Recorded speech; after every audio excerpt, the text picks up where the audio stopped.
Hello guys, നമസ്കാരം. Serial നടി രേഖ രതീഷിന്റെ video എല്ലാവരും കണ്ടിട്ടുണ്ടെന്ന് പ്രതീക്ഷിക്കുന്നു. കാരണം 5.5 മില്യൺ വ്യൂസ് ആണ് ആ വീഡിയോക്ക് കിട്ടിയിട്ടുള്ളത്. പക്ഷെ രേഖ രതീഷ് ആ വീഡിയോയിൽ പറയുന്ന കാര്യം എനിക്ക് വിയോജിപ്പുണ്ട്. അതിനെക്കുറിച്ചാണ് ഞാൻ ഈ വീഡിയോയിൽ സംസാരിക്കുന്നത്.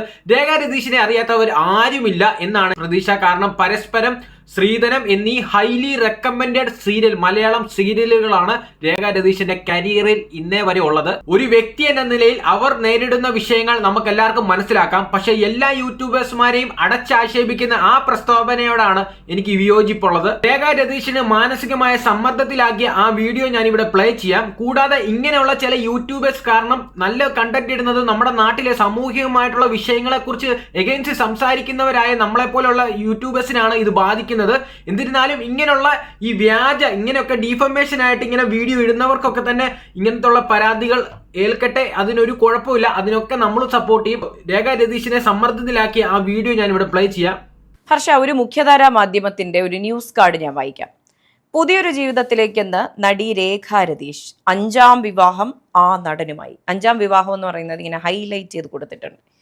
ഇതിൽ നിന്ന് മനസ്സിലാകാത്തൊരു കാര്യമുണ്ട്. ഈ 5ാം വിവാഹം എന്ന് പറയുന്നത് എന്താണ്?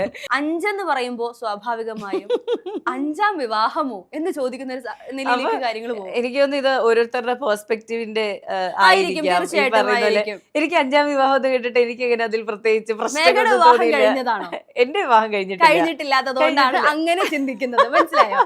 അതിപ്പോ വിവാഹം കഴിച്ചവർക്ക് മാത്രമേ വിവാഹത്തിനെ പറ്റി സംസാരിക്കാൻ കഴിയുള്ളൂ. ഇത്തരം യൂട്യൂബേഴ്സ് മറ്റുള്ളവരുടെ സമ്മതമില്ലാതെ അവരുടെ പേഴ്സണൽ കാര്യം എടുത്ത് കണ്ടന്റ് ഇട്ടിട്ട് അവരെ കളിയാക്കുന്ന രീതിയാണ്. അപ്പോൾ രേഖ രതീഷ് 5 വിവാഹം കഴിച്ചെന്ന് പറഞ്ഞ് ആ സ്ത്രീയെ കളിയാക്കുന്ന പോലെയാണ് ആ വീഡിയോ മുഴുവനും നിങ്ങൾ എടുത്ത് നോക്കിയാൽ കാണാം. അതിലെ തംബ്നെയിൽ ഉൾപ്പെടെ, അതിലെ ക്യാപ്ഷൻ ഉൾപ്പെടെ രേഖ രതീഷിനെ കളിയാക്കിക്കൊണ്ടാണ്. ഇതൊട്ടും ശരിയല്ലെന്ന് തന്നെയാണ് ഞാൻ പറയുന്നത്. രേഖ രതീഷ് എടുത്ത ആക്ഷനോട് ഞാൻ യോജിക്കുന്നു. അപ്പോൾ സ്വാഭാവികമായിട്ട് ചിലർ ചോദിക്കും, നമ്മളൊക്കെ ബാക്കിയുള്ളവരുടെ സമ്മതം ചോദിച്ചിട്ടാണോ വീഡിയോ ഇടുന്നതെന്ന്. അതിനൊരു ഉദാഹരണം പറയാം. ഈ വിഷയത്തിൽ അവർ ചെയ്തിരിക്കുന്ന കാര്യം ഞാൻ പറഞ്ഞു കഴിഞ്ഞാൽ, ഒരു വീട്ടിൽ സമാധാനമായിട്ട് പോകുന്ന ഒരു വീടാണ്. ആ വീട്ടിലുള്ളവരിൽ വലിയ പ്രശ്നം നടക്കുന്നുണ്ടെന്ന് പറയുന്ന കള്ളത്തരം പറയുന്ന ഒരു റിട്ടൺ എസ്സേ ബാക്കിയുള്ളവരോട് ചെന്ന് പറയുന്ന ഒരു സംഭവമാണ് ഇത്തരം യൂട്യൂബ് ചാനലുകാർ ചെയ്യുന്നത്. ഓക്കെ, അപ്പോൾ നമ്മളൊക്കെ ഒരു വീഡിയോ ചെയ്യുമ്പോൾ അതിന് കൃത്യമായിട്ട് എവിഡൻസും, ഒരു നാട്ടിൽ നടക്കുന്ന ഒരു വിഷയം, ഒരു സാമൂഹികമായിട്ട് മറ്റുള്ളവർക്കൊരു ദ്രോഹമാകുന്ന വിഷയം കുറിച്ചാണ് നമ്മൾ സംസാരിക്കുന്നത്. അല്ലാതെ നമ്മൾ ബാക്കിയുള്ളവരുടെ ഫാമിലി റിലേറ്റ് ചെയ്തോ ബാക്കിയുള്ളവരുടെ പേഴ്സണൽ കാര്യങ്ങളൊന്നും എടുത്ത് നമ്മൾ വീഡിയോ ഇടാറില്ല. അതിനുവേണ്ടി അത്രയും ചീപ്പ് പരിപാടികൾ നമ്മളെപ്പോലെയുള്ള യൂട്യൂബേഴ്സ് ഒന്നും ചെയ്യത്തില്ല.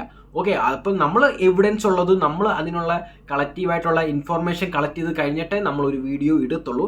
അതാണ് എനിക്ക് പറയാനുള്ളത്. അപ്പം ഇപ്പോൾ ഇതിൽ രേഖ രതീഷ് എടുത്തിരിക്കുന്ന ആക്ഷൻ ഞാൻ യോജിക്കുന്നു. പക്ഷെ രേഖ രതീഷ് ആ വീഡിയോ 5.5M വീഡിയോ വ്യൂസിന് കിട്ടിയ ആ വീഡിയോയിൽ പറയുന്നത് ഞാൻ യോജിക്കുന്നില്ല. അതായത് സ്ത്രീ പറയുന്നത് ബാക്കിയുള്ള യൂട്യൂബേഴ്സ് എല്ലാം ഇങ്ങനെയാണ്. ഓക്കെ, അങ്ങനെ ഒരിക്കലും ആ ഒരു വാക്കല്ല വേണ്ടത്. ചിലരെന്നുള്ള ഒരു വാക്ക് ഉപയോഗിച്ച് കഴിഞ്ഞാൽ ഞാൻ പൂർണ്ണമായി ആ വീഡിയോയ്ക്ക് സമ്മതിക്കുമായിരുന്നു. അങ്ങനെ ഒരു റിയാക്ഷൻ എടുത്തതിന് ഞാൻ പൂർണ്ണമായി സമ്മതിക്കുമായിരുന്നു ആ വീഡിയോയ്ക്ക്. പക്ഷേ ആ ഒരു കാരണം മാത്രമേ ഉള്ളൂ. വേറെ പ്രത്യേകിച്ച് എനിക്ക് ഇതിനെക്കുറിച്ചൊന്നും പറയാനില്ല.